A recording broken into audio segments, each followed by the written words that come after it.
इस important question को ध्यान से समझिए। इसमें हमें ए और बी दो यूनिट वेक्टर्स गिवन है, थीटा उनके बीच का एंगल है, ए प्लस बी यूनिट वेक्टर होगा तो थीटा की वैल्यू बताइए। ठीक है जी, तो इसका मतलब हमें ए वेक्टर और बी वेक्टर दोनों का मैग्नीट्यूड 1 दे रखा है, थीटा फाइंड आउट करना है और साथ में ए प्लस बी का मैग्नीट्यूड भी 1 लेके चलेंगे। अब यहाँ पे एक बड़ा इंपॉर्टेंट रिजल्ट ध्यान रखिएगा, आप देखिए इसको कई जगह पर आप यूज करने वाले हैं। किसी भी वेक्टर के मैग्नीट्यूड का स्क्वायर उस वेक्टर के खुद से डॉट प्रोडक्ट निकालने पर हमें मिल जाता है। बड़ा सिंपल सा कॉन्सेप्ट है, ए डॉट ए अगर निकालेंगे तो क्या बनेगा, वो मोडे इंटू कॉस थीटा, और कॉस थीटा यहाँ पर इस केस में एक वेक्टर हो, उसका खुद से एंगल कितना होगा 0 डिग्री, और कॉस 0 होता है 1, तो ऑफ कोर्स ये बन गया मोड ए का स्क्वायर। तो इस फॉर्मूले को आप याद रखिएगा। अब इस ए वेक्टर की जगह पर हम इस क्वेश्चन में ए प्लस बी लेके चल रहे हैं, यानी ए प्लस बी वेक्टर का मैग्नीट्यूड का स्क्वायर अगर मैं निकालूंगा तो बाय यूजिंग दिस कॉन्सेप्ट क्या मैं इसको a plus b dot A plus b लिख सकता हूँ। ये बात समझ में आ गई? ठीक है जी, सिंपल मैंने ये वाला फॉर्मूला यूज कर लिया। वैसे तो मैं यहाँ पर एल्जेब्रा वाला simple formula a plus b whole square use कर सकता हूँ क्योंकि डॉट प्रोडक्ट है,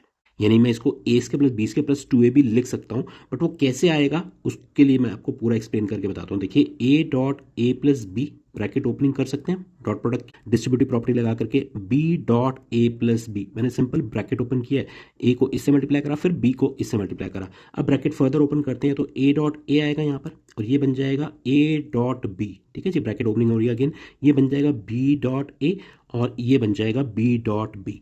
अब आप देखिए ये बन गया हमारा ए डॉट ए, तो यही वाला फॉर्मूला लगा करके इसको मैं सिंपली ए स्क्वायर लिख सकता हूँ और इस बी डॉट बी को भी मैं बी स्क्वायर लिख सकता हूँ, और ये ए डॉट बी और B dot A dot product is commutative, तो ये क्या बन जाएगा 2a डॉट बी। क्लियर है, ये बात समझ में आ गई? तो ये मैंने बोला था कि हम डायरेक्टली इसमें ए स्के प्लस बी स्के प्लस 2ab वाला फॉर्मूला यूज कर सकते हैं। फाइन, अब देखिए यहाँ पर ये हमें दे रखा है 1, तो ये भी 1 हो गया, बी तो ये भी 1 हो गया, मतलब 1 का स्क्वायर 1 हो गया ना, और ये बन गया 2ab का मतलब कितना हो गया 2 mod A mod B into cos theta, where theta is the angle जो कि ए और बी के बीच में, और वही हमें फाइंड आउट करना है। और ये ए प्लस बी होल स्क्वायर ये भी 1 के इक्वल हो जाएगा, इसका मैग्नीट्यूड भी तो 1 दे रखा ना।